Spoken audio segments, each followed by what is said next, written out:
clawing our way out of our graves to bring you your weekly dose of chaos and darkness. I'm Rexy. And I'm Lillie. And this is the Morning Report.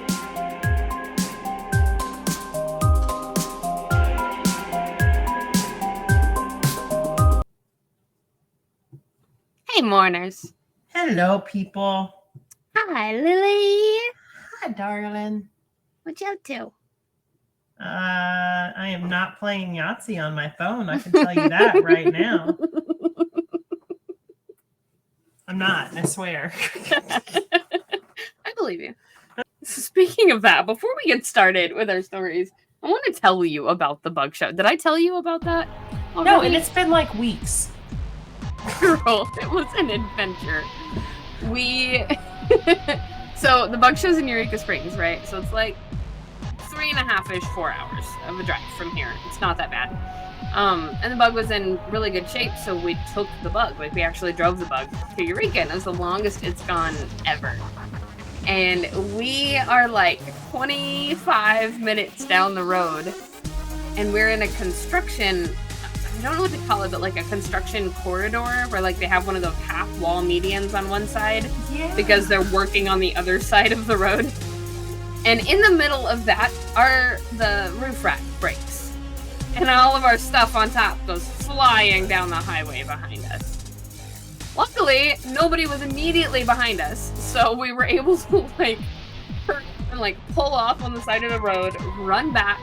Eric was like in the side where we were driving, and I was off in the safe spot where it was like all blocked off and everything. He's on the side where all the traffic was, trying to hand me our boxes, our luggage, like over the wall before all the cars came so that nothing would get broken. Nothing actually did get broken, except for the roof rack. The leg straight up snapped off.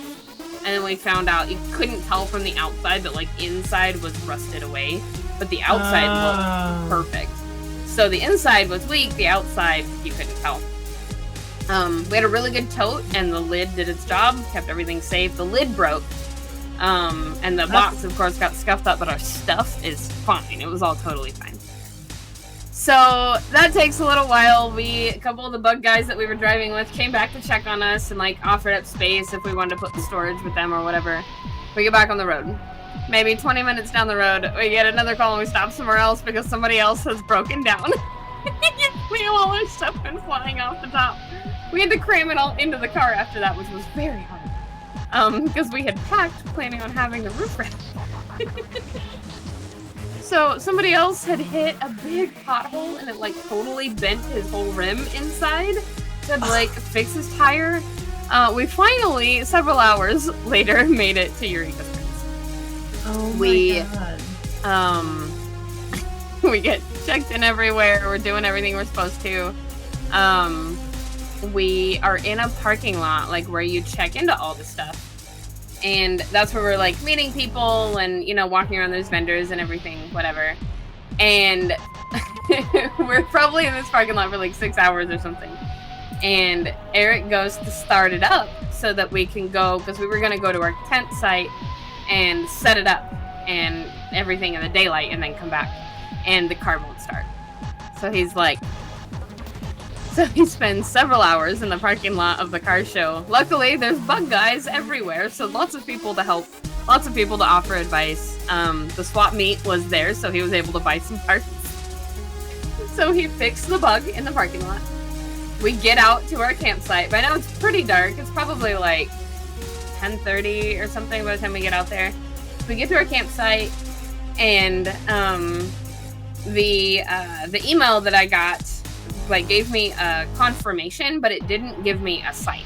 So I had to go wake up the camp host at like 11:30 at night so he could tell me where my campsite was, but he couldn't find me anywhere in the reservations either. And he was like, well, just pick an empty one and we'll figure it out in the morning, right? So we're like, okay. We go to an empty campsite, we get all set up, it's a beautiful campsite. The weather is fantastic. We start setting everything up, and Eric, he goes, honey, we have a problem. I was like, what? And he was like, I forgot the tent pole.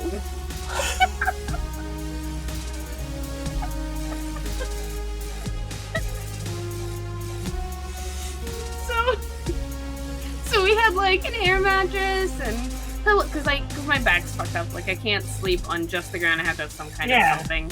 So we usually bring an air mattress and stick it in the tent. He had everything except for the tent poles. So we took a picture. It was funny. Whatever. We both just kind of looked at each other. And we were like, after the day we've had, of course there's no tent pole. So we're just like, whatever. We'll cowboy camp. So we like blew up the air mattress, just set it up under the trees. It was beautiful weather, like perfect weather. Yeah, I saw that picture. Did I send you? Okay, I was gonna try to find a picture. So I wasn't mad at all, and the stars were brilliant. It was just like, oh my god, of course. So then we get up the next day, and we head on into town for the car show. It's a great time, whatever. The timing is a little bit wonky, so he messes with it. You know, it gets it running a little bit better. We do the parade. We get back, and I want to say he had to fix it again in the parking lot of a Dollar General, I think, where we met some more bug people, so that was cool. And then we get out, and we didn't have a campsite at this point. We were kind of just winging it, you know, finding whatever was around. So we found another, no, that was a Saturday, sorry. We went and stayed with his family on Saturday and did like a surprise birthday party for Eric and a retirement party for his mom. Aww. So that was really fun. They got a cabin, it was really pretty. So we did that on Saturday, we hung out with him, did the bug show, did the parade, all of that. Sunday, we camped again, somewhere else that was really pretty, again, just outside on the ground. Because there was no tent poles. His mom let us borrow a tent, actually. She had a tent, but the mattress wouldn't fit in the tent. So we were like, whatever, just, it's fine. But then Sunday, we make it like 15 minutes out of the park, car breaks down. We're like in the middle of nowhere, on the side of a rural road, like dirt and gravel road. No signal, unless you kind of walk up to the top of the hill or hold your hand out the window and hope. So he did everything he could think of. We were on the side of the road, probably like 4 hours all total. He did everything he could think of, and finally was just like, I'm gonna have to call a tow. So he puts in for a tow, and we wait. And we wait. And we wait. And we wait. And they never call us back to confirm anything. So after like another hour, he walks back up the hill, and he like calls the tow company. He's like, I don't know what's going on. And they were like, oh, we don't have you in our system. And he was like, motherfucking, are you kidding me? Like, what is going on right now? So he walks back to the car, starts fiddling with some more stuff, he's posting on all of the forums, all the VW groups, trying to get advice and help, whatever, right? And one of the guys on the group is like, hey, you should, you know, check the points, you know, mess with them, change them out, something like that. He does, and it fires right up, and it works great, and it hasn't been a problem since. That bug was like, you know what? Just one more issue, and then I'm fine. Yeah, and he's been driving it to work again. Like, oh my god. It was a really fun trip. It was just full of like, oh, of course that happened. Of course it did. That's us. That's what happens to us.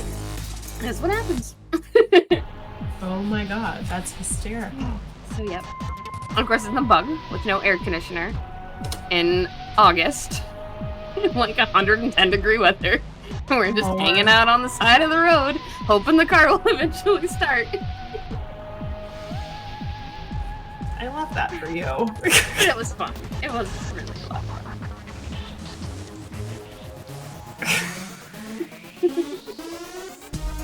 I don't even have words for that, like at all. I forgot the pencil. Like, I'm not mad at all because the view we had was beautiful, the weather was perfect. I also am going to make sure that I pack the camping equipment forever, and also I'm never ever going to quit giving him shit for that. Why? But why? Not mad. We'll tease him forever. In the bag. My tip. I don't know. In the bag. I don't know. But speaking of that, when we walked into the garage after we got home, the tent poles were leaning up against the door. So I think he just, you know, like they almost. We were so close. You guys drove off and the tent poles were like, wait a minute! Yeah, It was like Kevin from Home Alone. It's like, oh well. Okay. Well, that's like my big tent is a 3-room tent. So it's got like 2 sleeping quarters, and then the middle is like open but covered. Yeah. It's inflatable. I'm super excited about that. Inflatable tent. I've never seen one of those. Yeah, it like goes up super quick. It's huge. I bought it at a REI, one of their like really weird sales that they do. So it's like a $700 tent that I got for under $100. Oh yes, I love REI. And I walked in with my mom, and I was like, "Oh, that'd be really cool. I just don't, it's a lot of money," because I didn't realize it was on sale that good. And the guy goes, "If you have a family, grab that tent right now." Okay. He goes, "I don't even care if you use it once in your whole life. Grab that tent right now." He goes, "I don't have a need for it, but if I did, I'd buy it." And I was like, okay. So then I took it home and we set it up, and I didn't realize how big it is. It's 2 whole, like, 4-person tents connected in the middle. That's massive. And inflatable. That's really cool. Yeah, I'll have to get it. Well, I don't feel like I'm not camping anytime soon. I haven't used it ever yet, so. Well, when you do, send me a picture. I will. That's all I know about tents. Well, that's okay. We don't have to know anything. We're just reading stories again today. Yeah. And this time, though, they're not brought to us by Daryl. These are brought to us by Leo. Because Leo failed to do his job. I thought Leo's job was to get fired. He's really good at it. He is very good at getting fired, because this got him fired again. I think you fired him, like, every week. But it was my idea. That's not what he told me. Idea. That's not what he told me. He goes, "So I dropped the ball on having something new ready, so here's some articles to choose from." Okay, what happened when Alice volunteered to do your job? No, what happened? Yes, that was my idea. He fired Leo for my idea, and he took the blame. That's I could say something real nice about him right now, but I'm not gonna. So you wanna better than just now becoming useful. I'm not gonna be nice. I refuse. Okay. It's the principle of the matter. But I think you're up first. I am, and we're gonna talk about 800-year-old mummified corpse. Oh. Don't get too excited. Alright. Because what do we love? We love dead bodies in places they're not supposed to be. Where is this dead body? Where is this 800-year-old mummy? Oh, it's in Peru. Don't worry about that. It's in Peru. Okay. So like I'm walking around over here somewhere. Not here. Man found carrying around a mummified corpse up to 800 years old in a food delivery bag in Peru. Why? I don't know why. I don't know.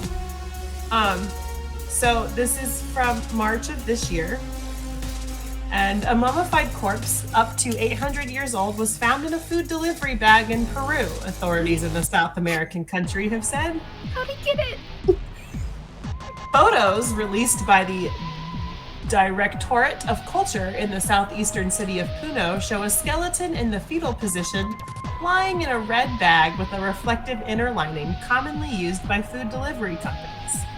It bears the logo of Pedidas Ya, a Uruguayan takeout company popular across South America. And just because I cannot go any further without showing this with you.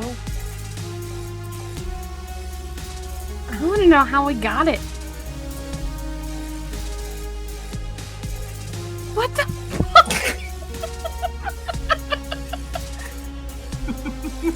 It's a dead body where it doesn't belong. Yo, we will definitely put this picture up on our socials. I love how they blur out the company name, even though they've already said it in the article. Yep. Wow. Why is that in there? I don't know. Let's find Get out. a mummy. Like, is it just easy to get mummies in Peru? They're just, you can buy them at the grocery store. Leo says, that mummy is well done. I ordered it medium rare. That, if you want it medium rare, you have to call the people that sell the body parts in, like, Pennsylvania. Yeah. If you want them from Peru, they are going to be well done. That's true.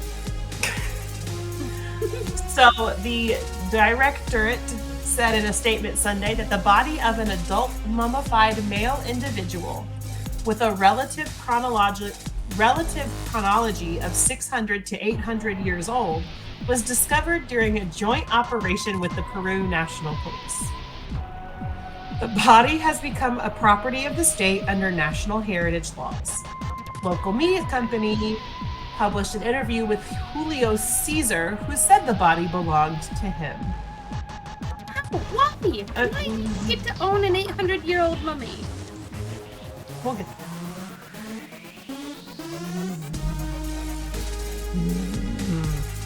You're mad. Why are you mad? It sleeps in my bedroom with me. There's my bed, the TV set, and next to it there's Juanita. I take care of it. It's like, if you'll pardon the expression, as if it were my spiritual girlfriend, he told the media outlet, using the name he has for the body.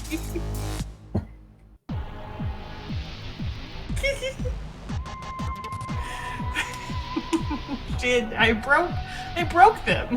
Bye, love you. And they're gone.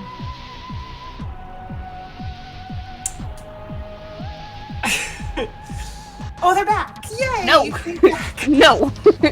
No. We do not have spiritual girlfriends out of 800-year-old mummies and let them sleep in our bedrooms. No. So No. they scanned the body, and it turns out that is in fact a male, a Juan, not a Juanita. Okay, well, still, boyfriend, then not girlfriend.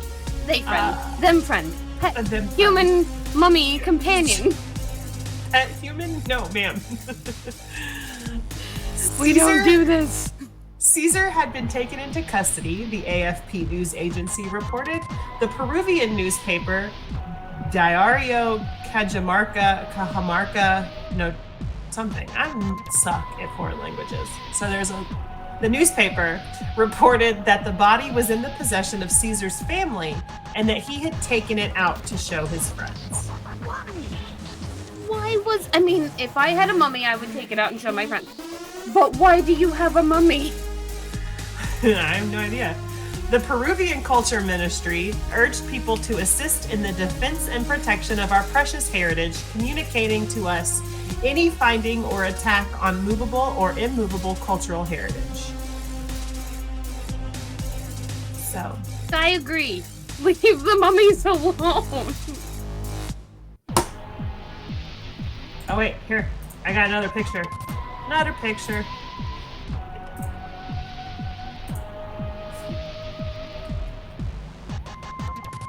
Just carrying it around in a food delivery bag.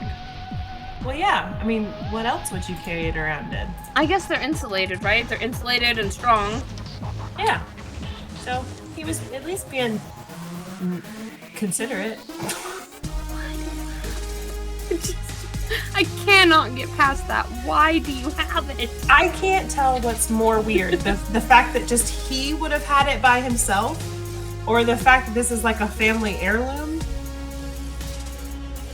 and it is You're in right. the familial home. You know what I mean? Like, My family heirlooms are like generational traumas. Their family heirlooms are fucking 800-year-old mummies? This is not fair. maybe that is the generational trauma. An 800-year-old mummy? Well, if that's the case, I want to swap. I want to trade.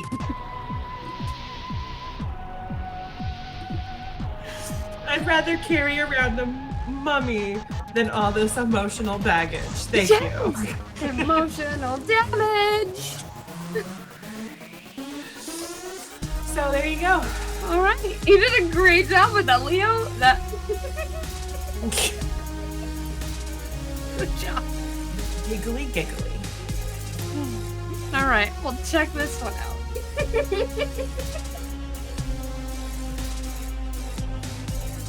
This one is from The Bite, B-Y-T-E. And it was written by Frank Landymore on April 8th of this year. Scientists discover that ancient humans were tripping balls in a cave. Sure they were. Sometimes, when people think about drugs, they think it's a modern practice. These results tell a different story. Same drugs, different era. So what were our Bronze Age ancestors doing to kill the time? Getting high out of their minds, apparently. Human hair strands discovered in a cave burial site in Menorca, Spain, provide the first direct evidence that prehistoric Europeans favored a heady, high, and consumed... let me start that over. Human hair strands discovered in a cave burial site in Menorca, Spain, provide the first direct evidence that prehistoric humans preferred a heady high and consumed psychoactive drugs, according to a new study published in the journal Scientific Report. These findings are so singular, study lead author Elisa Guerrero Doce, an associate professor of prehistory at the University of Valladolid, told the New York Times. Sometimes, when people think about drugs, they think it's a modern practice, but these results tell a different story. By using a combination... What? Tell me. I know, I just... Were Leo drugs? says cuddling your generational trauma is not the move. It might work for Rex, you don't know that. It doesn't, actually. Turns out, it doesn't. Yeah. I'm sorry. Cuddle me instead. Okay. Okay. By using a combination of chromatography and mass spectrometry, Guerrero Doce and her team detected the presence of alkaloid substances that have a variety of effects. Derived from nightshade plants, scopolamine and atropine act as depressants on the central nervous system and can induce some pretty trippy hallucinations. States of delirium and even out-of-body experiences. Dude, can you imagine, like, not knowing what's going on and it's going on? Right? And you're just like, this is what made people believe in demons. Has to be, right? Like, I believe that, like, the fun behind getting high is been lessened because now we understand what's going on. Oh, it's not quite so, like, I don't know, see what happens. Yeah. Now it's like, okay, so this is gonna, like, skip this and jump over here, and then I'm gonna see some pretty numbers. Like, yep. There's no mystery. Well, there's a little bit of mystery maybe, but for the most part, that's probably a good thing. yeah. Ephedrine, on the other hand, is a powerful stimulant that will send your heart racing and can be found in certain species of pine shrub. God help our ancestors if they took all these at the same time and enjoyed the ancient equivalent of a speedball. Picturing, like, prehistoric man out here just like, hey, what you doing? You wanna go eat this tree? oh, okay. Somebody's walking around going, no, don't eat that tree. Like, let's not. Don't, it's a bad idea. All are native to the region, so Bronze Agers could more or less get high on nature's supply. Leo says, let's go chase the saber-toothed tigers. Let's not. Water almost came out of my nose. Oh, I have a story. We'll get back to the episode in a minute, but like when I was in 7th grade, I went to this little teeny tiny rural school. And so 7th grade, I was like 12, 13, right? And our lunchroom was actually probably like the best lunchroom I've ever had, but they had like their normal school food, and then they would have a salad bar, and then they would have another little section that had like burgers and fries and stuff like that. And then their drink selection, like you could have water, you could have milk or juice or tea. Like they gave you sweet tea or unsweet tea because we're in Oklahoma, right? So I always got the mix of sweet and unsweet tea. It's my favorite. They made really good tea. I love tea. The game every lunch became who can make Rexy spit tea out of their nose the fastest. And whoever did was the winner. My nose is itching just thinking about it. Because it is stupid easy to make shit come out of my nose. Like, my sinuses are a problem. I was not privy to this information when I lived there, and I'm upset. Well, now you are, so now you know. Now I have to come visit. Now when you do it, you can do it for all of the internet to see. But yeah, it is incredibly easy to make me giggle and have stuff come out of my nose. Oh, I love that. That's my stupid human trick. That, and do you want to see how long my tongue is?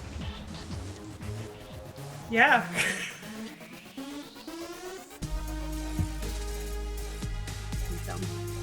I would do it anyway. Oh my goodness. That is crazy long. I like the bottom of my chin. Okay. I was like, let me see. We gotta see. Okay, back to the episode. Figuring out why exactly these prehistoric humans were taking these drugs is a difficult question to answer, but not impossible. Or if not impossible. For all we know, they could have been popping some scopolamine to look at mesmerizing cave paintings and flickering torchlight. But we do have some clues. They made movies. Ooh, yeah. That would make sense. Entertainment. Yeah. For one, the location of the discovery, a cave known as Escartix, which, when first uncovered in 1995, contained the buried remains of some 210 people.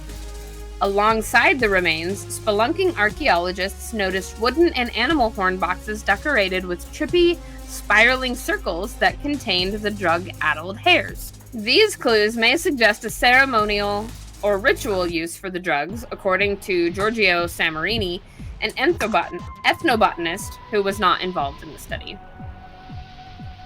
This was not a profane purpose of searching for a high, but more generally the search for existential meaning that has been largely lost to time.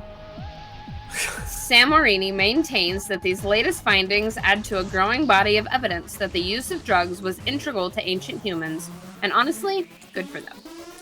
See, the existential search is why I stopped. I'll be having a real good time, and then I'll be like, wait a minute.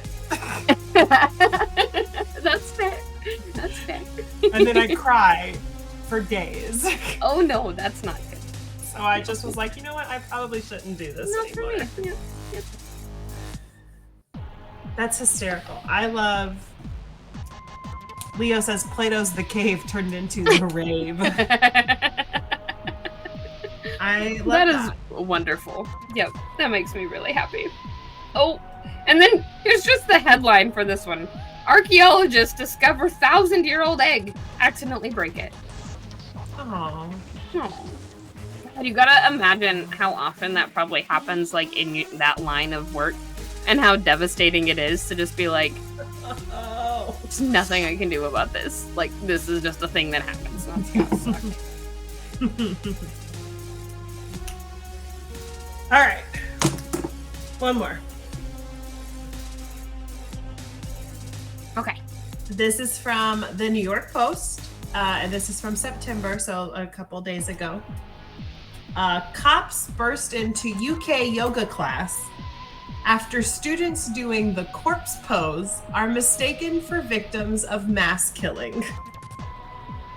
Oh no!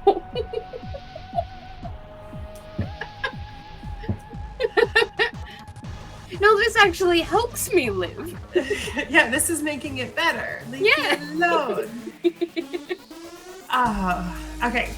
They thought there'd been a premeditated mass murder. UK cops burst into a yoga class after a terrified local thought students lying on the ground were victims of a mass killing. The Seascape Cafe in Skegness revealed the hilarious mishap while apologizing for the mass of police sirens disturbing the seaside town's zen. The squad cars raced there after someone had reported a mass killing in our building. After seeing several people lying on the floor, the cafe wrote on Facebook. I mean, I guess that would kind of, like, good on the person for calling. Always good on the person for calling. But there wasn't one person that was moving? Like, absolutely nobody. Not even the instructor? Wasn't like walking around being like, good job, you're doing great. See how relaxed you are? Everybody looked dead. Everybody. Oh, the only corpse lying around was the pose the attendees were performing. The corpse pose, also known as Shavasana, is where a person lays on the back with their arms and legs spread out. The Seascape Cafe alerted locals to ongoing classes in hopes others do not get the same scare. They posted on Facebook, "Good morning. So, last night, if anyone heard the massive police sirens in Chapel St. Leonard's at 9:30 p.m. last night, then please be reassured. They were on their way to the observatory after someone had reported a mass killing in our building, having seen several people lying on the floor," which actually turned out to be the yoga class in meditation. Thank you to Lincolnshire Police for their prompt response. I can't imagine for one moment what would have been going through their minds on their way. Dear general public, please be mindful that the observatory has lots of yoga classes happening in the evenings. We are not part of any mad cult or crazy clubs. All in all, this situation turned out positive, and we are, of course, grateful. Have a great day, you guys. It's going to be a belter. Seascape. That is amazing. Leo says just what a cult would say. Right? So, what an exciting end to what used to be a very relaxing class. Yoga instructor Millie, who owns Unity Yoga, confirmed on the cafe's post that everyone is safe and we all enjoyed a wonderful evening of meditation and yoga. My heart goes out to the people who thought I was a murderer, but I can assure you I just hold space for deep relaxation.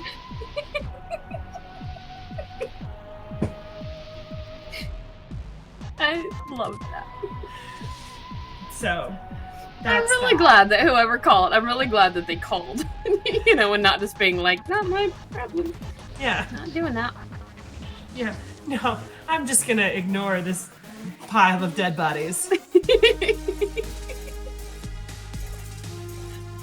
I love that so much. That's fun. We've done really good stories this week. Okay, but I have one more. Oh, okay. It's really short and it's really fucking funny. Okay. For us, it's not for the people involved. Oh. Okay.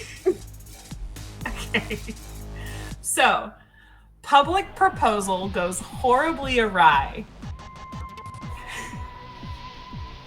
Okay. So, in Elgin, Scotland, I'm just going to paraphrase because I just want to show you the picture. Okay. A smitten Scot hung a white bed sheet to a roundabout's fence emblazoned with handwritten text that read, "Will you marry me, Rachel?" But it appears that person was promptly rejected, as the secondary bedsheet Subsequently. There you go. Okay, so a secondary bedsheet has appeared at the same location with the response to the question.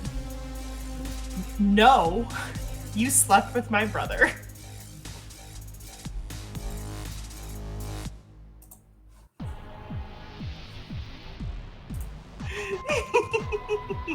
Someone's in trouble. And then somebody wanted to wish Sandy a happy 40th.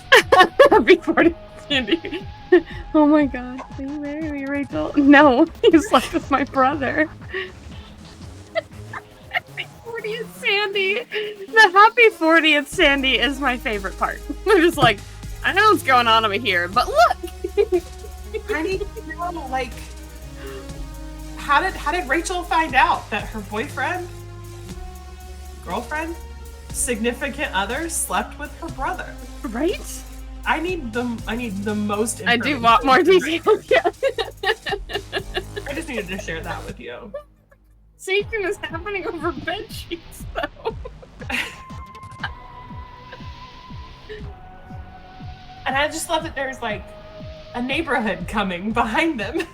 Right, coming soon. The Parks. But not Rachel and the brother fucker, whoever that is. It just.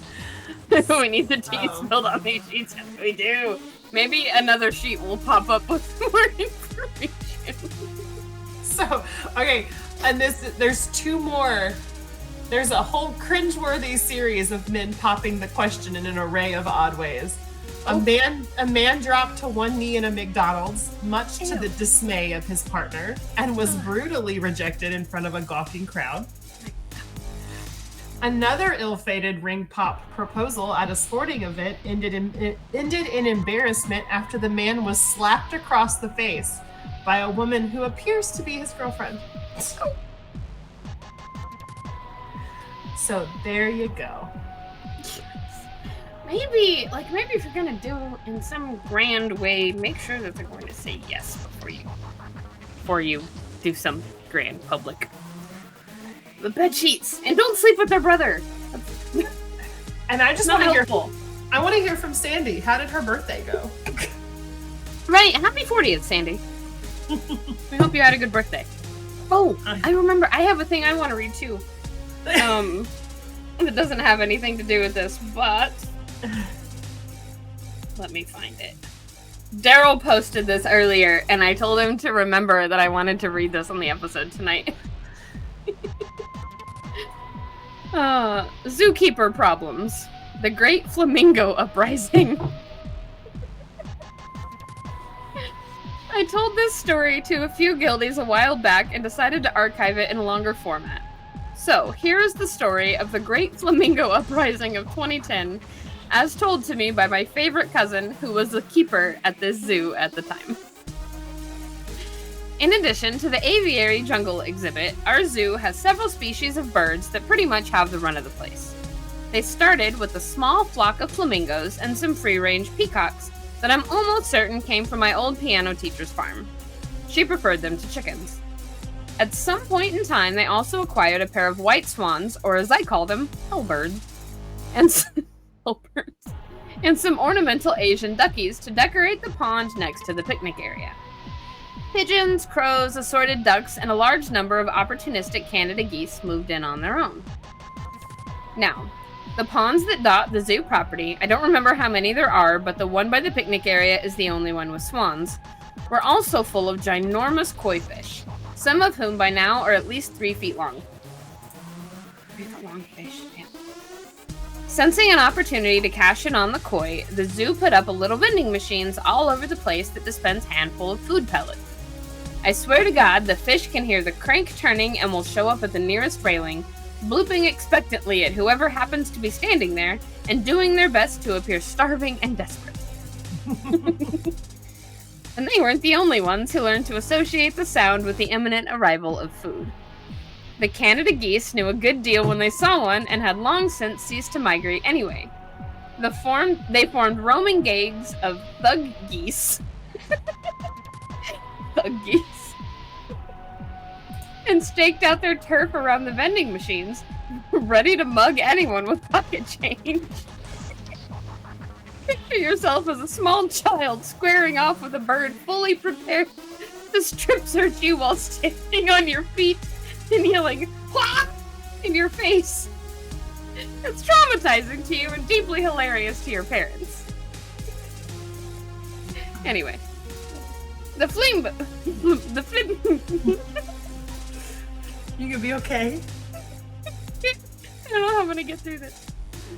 Anyway, the flamingos had their spot near the zoo entrance and never seemed to mind the presence of the other birds, as they kept themselves to themselves and didn't really like the taste of fish pellets. The problem lay in that their shrimp pond was close to a vending machine. Ordinarily, that wouldn't have been an issue at all, but eventually the goose population grew large enough that one of the gangs decided to annex it. Being territorial little shits, they would harass the poor flamingos anytime they strayed within 10 feet of it. The flamingos tolerated this for years until one day they snapped collectively. Here's a summary of the incident in chronological order. Wheezing, sorry. 1. It was a hot day, so everyone in question, both human and avian, were cranky by the time the zoo even opened. 2. A few flamingos, let's call them the Jets, strayed into the radius of the vending machine and were immediately confronted by the indignant hissing geese. We'll call them the Sharks. 3. Possibly due to heat and the simple fact that geese had been giant douchebags for far too long, the flamingos decided, fuck it. This time they were going to fight back, damn it. And they swarmed the geese en masse. 4. Chaos ensued. The geese were outnumbered 4-1, but had the advantage of being able to scream for backup. Oh my god. 5. The shrieking Canada geese and the bellowing of the enraged flamingos, the peacocks came to the conclusion that the apocalypse had come upon them and began to gather in the surrounding trees in droves and wail in despair. Or cheer them on, whichever it was that they were doing.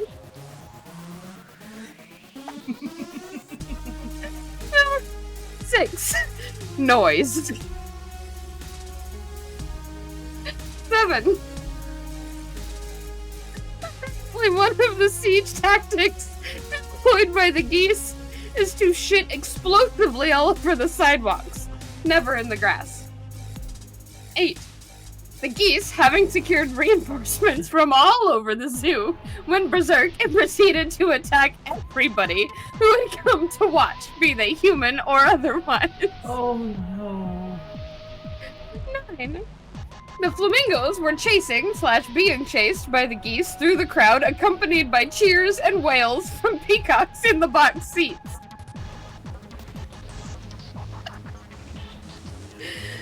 Oh, my face hurts. 10. Complete pandemonium when the zoo tram became stalled on the tracks at the flamingo pond due to battling birds. The Jets, sensing these were somehow reinforcements on the side of the Sharks, charged the tram. Adults were doing the duck and cover, so were the ducks. Small children were screaming, adding to the noise. People were slipping on goose shit and hitting the ground in the fetal position, only to be stampeded by raging flamingos. 11. McCoy continued to bloop, hopefully for food. 12. 2 of the geese were cornered by a rival gang of their own and were chased into the swan pond. Cue slow motion. Oh my god. 13. The swans detected an enemy presence in their territory, and by God, somebody was gonna pay. 14. The staff were having no luck in breaking up the fight and on the verge of giving up and just building another zoo elsewhere, while the hellbirds, those damn swans, stormed the battlefield, trumpeting battle cries to dispense feathered justice. The staff promptly dropped their brooms and fled.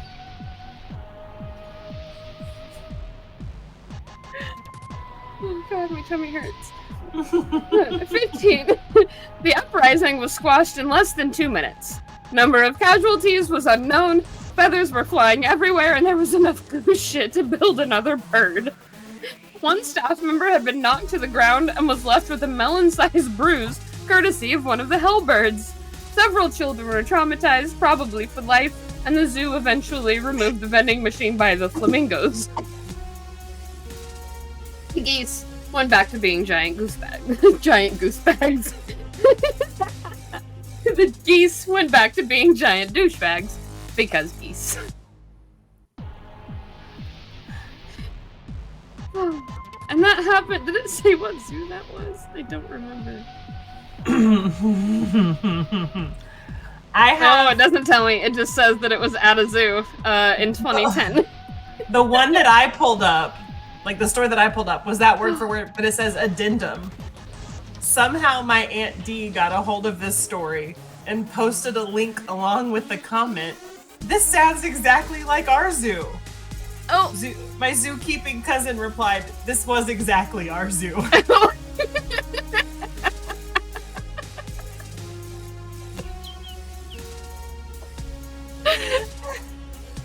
and then they said, I'm really not kidding. This is a photo taken at our zoo of a gorilla being chased by one of the thug geese. Oh my god.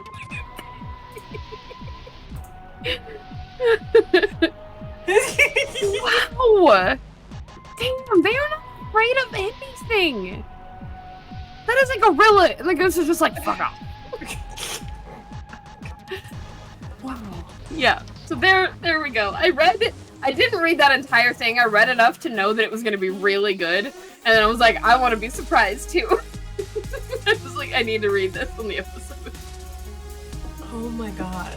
That was too much. Now, I'm not gonna lie. I've had some run-ins with the geese at the Tulsa Zoo. They're mean. They're mean. Especially when my kids were little. Like, I was like, dude, you gotta back up. We had a little red wagon that I would pull the kids around in. They did not like the wagon. No, they're like, gimme. Gimme or I'm gonna take it. So after the first time, I learned I had to cover the red. They didn't like the red part. Oh, okay. It makes them angry. Okay. That's all I got. That's all my stuff. No. I think that's enough because my face hurts and my tummy hurts. Yeah. That was glorious. That was good. Yep.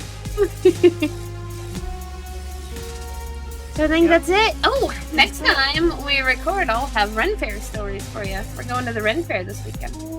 Up in Kansas City. Fun. We're gonna go with Kevin and Crystal and Mark and Adri, and we're trying to talk Leo into coming with us. So hopefully, do it. I mean, I don't care. I'll fire you if you don't go.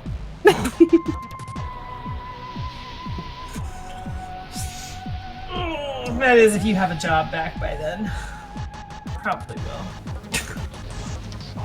I like to tell him he's useless, but he's really, really kind of useful sometimes. All right, I'm dead before I get all nice. Okay. Oh, I think it was good. It was good. I love you. Yeah, I love you too. Yay. This has been the morning report. The morning report. With geese. With geese flamingos. And flamingos. And one very scared gorilla. One very scared gorilla.